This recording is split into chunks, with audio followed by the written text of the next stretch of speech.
Hey everyone, Alex here today, and I would like to make a video about how to combine caster professions, namely necromancer in this case, with a warrior primary. Now, one of the things that brought me to create this video was the fact I was looking at the Guild Wars wiki, and under the article of how to play warrior, it described the necromancer secondary as being frankly not very useful with a warrior. Now, during the summer and the fall, I played a campaign with a large group of people, and it was a lot of fun. And I played namely as a warrior necro, and I saw a ton of synergies there and new ways to make builds that really worked well with the warrior primary in creating either a death knight, plague knight as I call it, which is also a curse knight, or blood knight. I'm going to go through all three scenarios here and really kind of point out some of the things that I observed in playing the game and playing with other people that I think have been overlooked by the Guild Wars wiki. Okay, so that being said here, let's jump into what a warrior is and why a lot of people kind of discount what a warrior can do with a caster secondary. Well, first of all, it's right up front here, and that is the warrior only has a base of 20 energy and 2 pips of energy regeneration. Now, for a lot of players that play mostly casters, and I was one of them, this is immediately off-putting here. Like, this is our bread and butter as a primary caster, whether it's a necromancer, mesmer, monk, or whatever it is, having a good pool of energy and that 4 pips of energy regeneration, and only having half of that is not feasible to us. However, as I played the warrior primary in the campaign and I learned more about it, I began to realize that the warrior has several tools that it can use to make a caster secondary work. And again, today I'm going to focus primarily on the necro or necromancer secondary. First of all, even though you have this low energy pool, one method of energy management is in fact using adrenaline skills. So for example, with my sword warrior here, I have 3 skills here: Sever Artery, Gash, and Galworth Slash, that don't use any energy at all. And by using adrenaline skills, that by itself is a significant energy save. Because even if these 3 skills were only 5 energy, right off the bat, that's 15 energy saved by itself, which is quite significant. It also means that a warrior is not as vulnerable to running out of energy as a caster would be. And this was something I had to kind of deprogram myself over time as I played the warrior. I began to realize, running out of energy is not the end of the world. I was still actually quite effective even with 0 to no energy. Okay. Now the second thing that a warrior can use is a caster offhand to really raise their energy pools. So for example, if I take my shield and replace it with the idol here, and I also change my attributes. Let's say I drop the strength down, for example. Okay. Now, instead of having a base 20, I have a base 32. Now I do give up 16 armor by doing that, and of course whatever bonuses the shield have, which can be kind of a trade-off. But having that much larger energy pool also gives you a much larger amount of options in using skills. Another thing you can use are insignias, such as radiant insignia, to increase your energy pool that way. So you can actually, I believe, using a caster offhand and a radiant insignia, though I haven't tried it, you can almost get near 40 basically. Yes, you give up the armor of the shield, but you still have the armor of a hammer warrior, for example.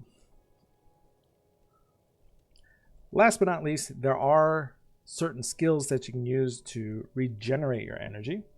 So I'm going to pop my shield back on here, drop the blood magic down, jack the strength up here, and I'm using an elite called Warrior's Endurance.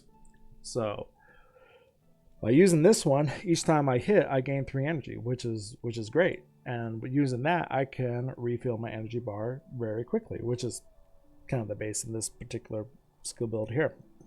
Now, this is not the only way you can do it. There are other skills that you can use to regenerate your energy. A lot of them can actually come from your caster profession. Okay, so for example, if I go to Mesmer, which I was playing around with, going to Inspiration, I can use Channeling, for example, to help refill my energy if I use a spell. Maybe Ether Lord, which is kind of its own thing, but it's another idea, or Energy Zap, or things like that. Okay, I'm going to go back to my Necro here. And so let's take a look and start off with what I'll call a Blood Knight. So this is the first one here I'll take a look at. So a lot of the skills here are very useful to a warrior primary, especially in health generation. So one of the weaknesses of a warrior is that outside of 2 skills, it really doesn't have a way to regenerate their health. One, of course, is Healing Signet, it's under Tactics, and that's fine. It's a decent, actually it's a very powerful heal. The problem is that minus 40 armor really hits like a truck. So if you get hit while using that thing, you're probably going to be dead very quick. So that's a pretty high risk scenario. Another one is, of course, I don't have on this character here because I haven't done Nightfall, is Alliance Comfort, which I believe is in the strength category, but same idea. All right, so going over to Blood here, Blood mixes very well with a warrior. So one thing you can use is, of course, Blood Renewal. That's a great self-heal. Let's see here. Where's my Blood Knight? There it is. Okay. Let's check that up there. Okay. So right there, that gives me a +5 energy regeneration. And then when it ends, boom, there's 140 health. Very nice. Yes, there's a 15% sacrifice, but because you're such a high armored target, that doesn't affect you as much as it would be a caster who could get hit. You still got that great 20 armor, plus if you're using a shield as I am here, a strength shield preferably, then you have even more armor. Okay, and just one little bit of note here, you can use tactic shields or strength shields, but preferably you want to use strength shields unless you want to bring some tactics along, but you're going to get spread out. Your tribute points are going to be spread out across 4 lines at that point, because you still want some, at least in strength. But again, it's all depends how you want to do it. Now, when you look at putting a caster spell with a warrior, of course the energy cost is significant because you only have so much of an entry pool. But the other really significant one is the casting time. Okay, so one thing I am not going to use here are these 2-second casting time type of spells here. So Shadow Strike, Blood Ritual, maybe a couple others here. Again, I picked up a lot of these skills as I was playing the campaign, so they were free essentially. But these 2-second casting time ones I really want to stay away from. It's 1 second or less, and there's quite a few here that are 1 second or less. So again, Blood Renewal, really good one. Another one is you can use Signets. That doesn't use any energy at all again. Also, Well of Blood is a very interesting one because Well of Blood triggers at a corpse that is near you, and which is almost all the time going to be right on top of you. So if you kill an opponent and you use Well of Blood, you're going to be instantly standing inside it. Okay, unless it's a non-fleshy corpse and there's another fleshy one a little farther away. Of course, there is always exceptions to the rule, but in most cases, you're going to have a Well of Blood generate right there, and right off the bat, you and any ally that's within that Well of Blood is going to have a +4 energy, or I'm sorry, +4 health regeneration. It'd be nice +4 energy, but that would be well of power. But Well of Blood there is very useful. Now, using these here, again, this one only requires 1 energy and a 15% health sacrifice. This is 10. This is not that expensive. Okay, these are all adrenal skills here. Okay, we have a little sprint there. We have a strike there, but That is not too bad. So which means I can take out Warrior's Endurance and I could put in something else, such as, if I want to be really tanky, I could put in Defy Pain. So, or we can go into Swordsmanship and we can grab 100 Blades, for example. So let's give it a whirl here and take a look. I'm going to use kind of the outside of Granite Citadel here as a little bit of a testing ground. Let's see. This guy showed up and disappeared. Yep, there they are. And we're going to jump in.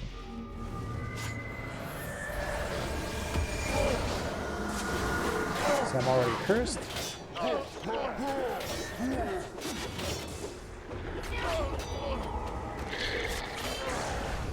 Now here I'm going to trigger Well of Blood, and you see I am now actually standing right in it, which gives me +4 health generation.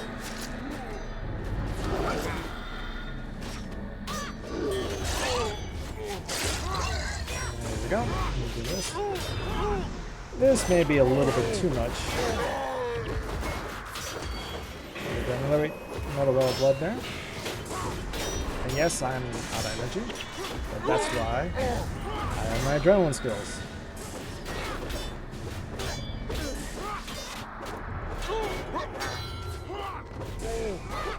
And even with being low in health, I can still pop my blood renewal.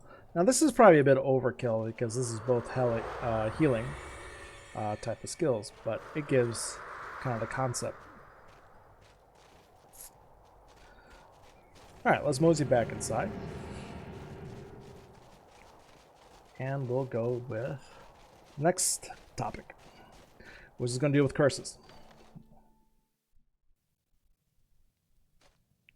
Okay, so let's pull this back up here. So a Blood Knight, very good self-healing and a good tanker. Maybe not that much of a DPS, but there are DPS options like Touch of Agony, which actually this would probably be a better build here and not so much overkill on health.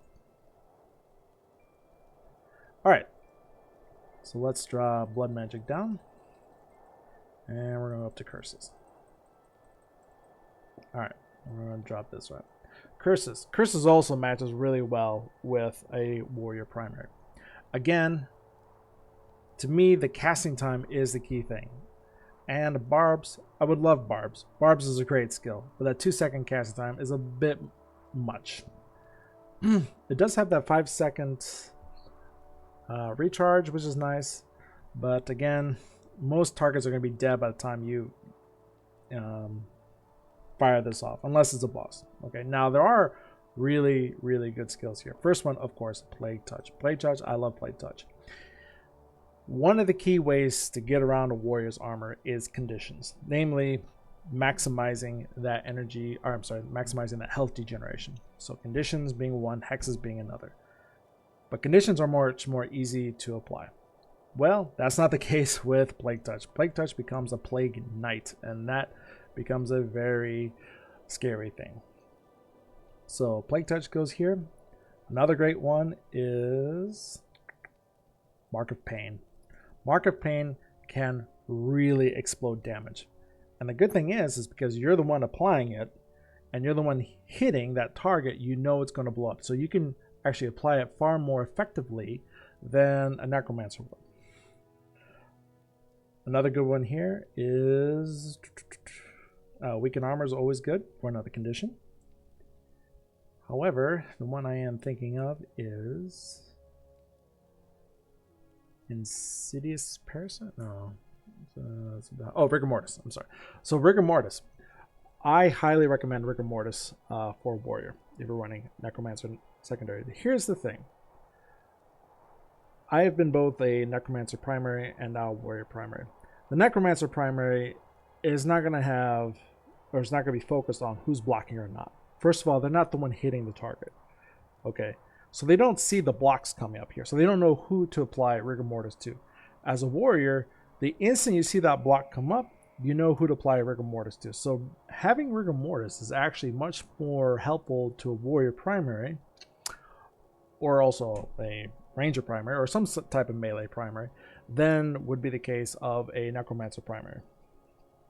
Okay, now if you're going to use Mark of Pain and a Plague Touch, particularly Mark of Pain, keep in mind that it triggers off physical damage. So if you have an Icy Sword or a Fiery Sword, it's not going to work. You have to have one that does slashing damage or blunt damage if it's a hammer, for example. Now, Rigor Mortis, these guys out here really don't block that much. So what I'm going to use instead is a Parasitic Bond. Because Parasitic Bond, that's a great healing spell. Why? Because you will get 90 health when Parasitic Bond ends. Now here's the thing. It can end early. So if you put Parasitic Bond on an enemy and the enemy dies before 20 seconds, you will still get that health benefit because the spell has ended. Okay, so I was confused for quite a while thinking, oh, this is going to go on and then 20 seconds are going to be healed, and then if 20 seconds doesn't pass or they die early, it's not going to work. No, actually it does work. If that target dies in 5 seconds, you will still get the health. So that's great also for a warrior. And again, it's a 1 second casting time. The other nice thing about Plague Touch, actually I'm going to move this around here, is that it's a skill. So if you get hit with Backfire or something along those lines, it will circumvent that. All right. Now we're going to go out here. Let's see here. And we're going to try this out again. You keep beating up these Delta Wars.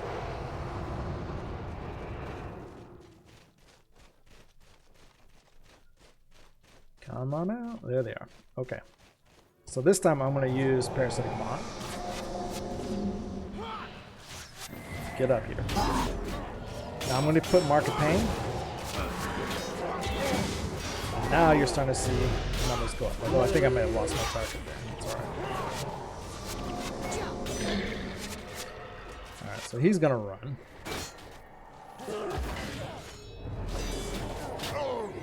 And there's the 90 health. Okay, I got bleeding. Actually, I gave that a bone fiend. I wasn't paying attention.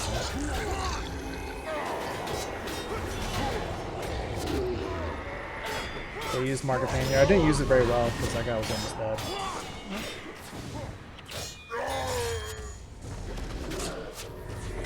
And let's find this ranger.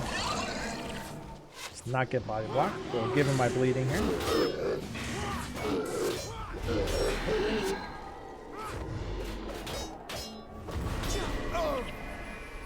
And that's all of them.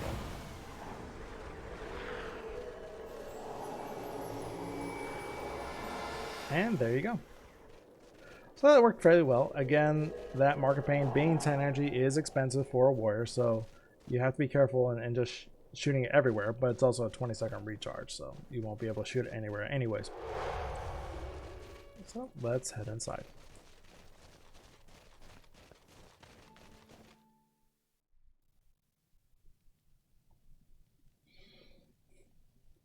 Okay, so that is a Cursed Knight.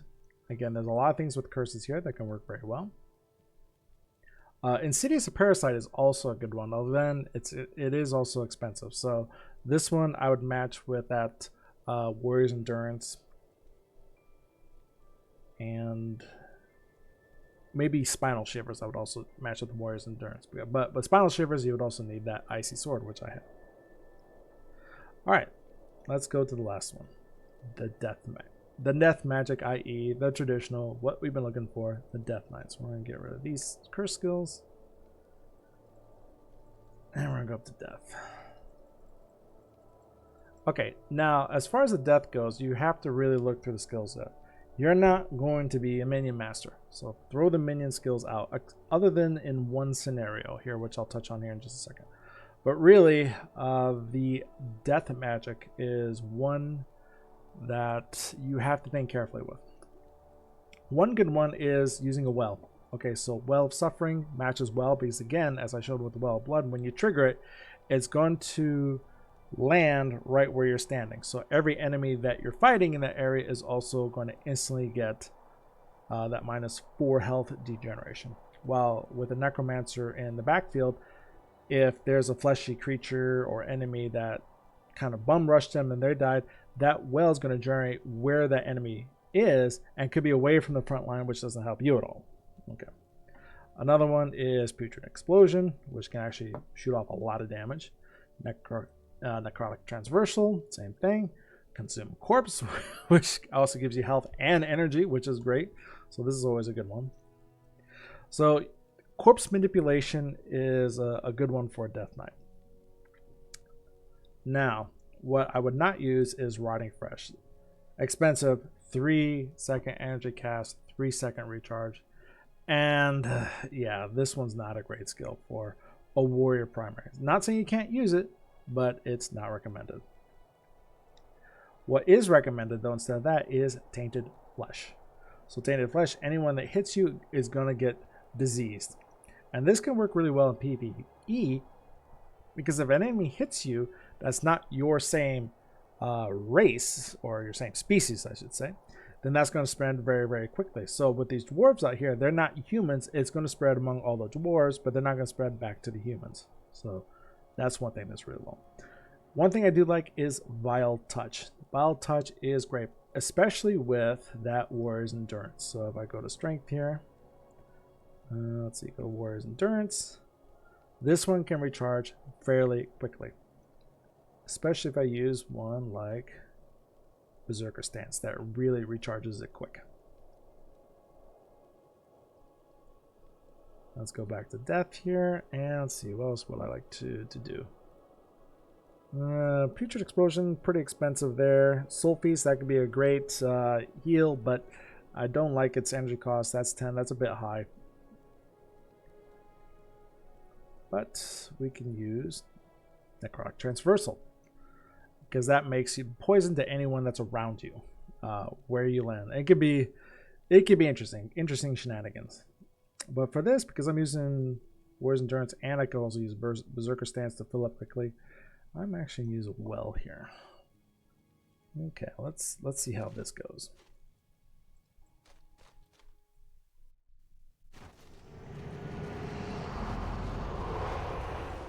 All right.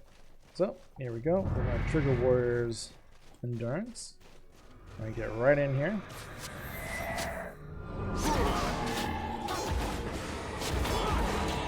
We can trigger that again. Kill them. Now everyone's in the Well of Blood. And now we can use Berserker Stance. No.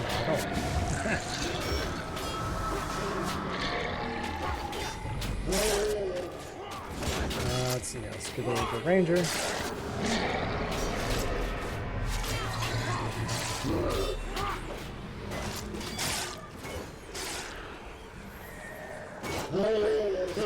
And now we'll fire off the well.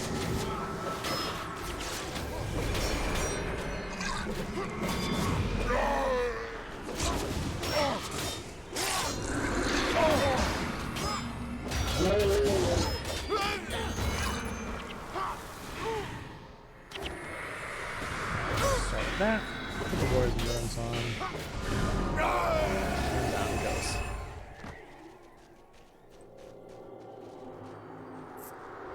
So using wells on a warrior primary can work really well because with the blood wells and also the well of suffering, you saw right then and there, all your enemies around you were immediately in them, or all your allies around you, including yourself, were in the well of blood, getting its regeneration. So anyways, that's just a quick tutorial. Again, I'm not going to say these are the best builds in the world, but I just wanted to go through some techniques and some of the processes that I use to make some fairly effective builds, at least with the Necromancer.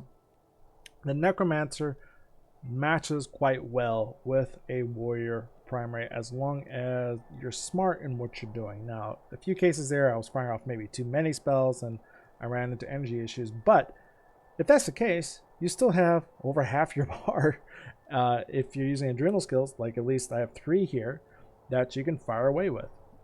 Yeah, and so that still gives you attack options. You're not just sitting there doing nothing while you get a little bit of energy back. Okay, so anyways, this is just a quick tutorial, quick primer on how to match some caster skills with your warrior primary and what to look out for. Again, you can use adrenal skills to help increase your energy management. You can use a caster offhand to increase your energy management. You can use skills to increase your energy, such as, again, warrior's endurance, which is great, or you can use your caster's type of skills, again, such as the mesmer, for example. And of course, last but not least, you can also use some insignia like radiance to really, build up your energy pool and go from there. So you have options as a warrior. You're not constrained to just the 20 energy and the 2 pips of energy regeneration. Okay, and that's what I really want to get across here. And because of that, you can have a lot more flexibility in how you do your build. And because you're a high armored target to begin with, you can fire off some of these skills, such as the Well of Suffering, that people would be looking at the Necromancer to do, but they may not be expecting it from the warrior that's right on top of them. They tend to ignore you, and you can use that to your advantage. Anyways, I'll leave that for there. Really experiment. This game is all about experimentation, okay? And I really encourage that. See what you find, and let me know how it goes. Take care, everyone, and good luck.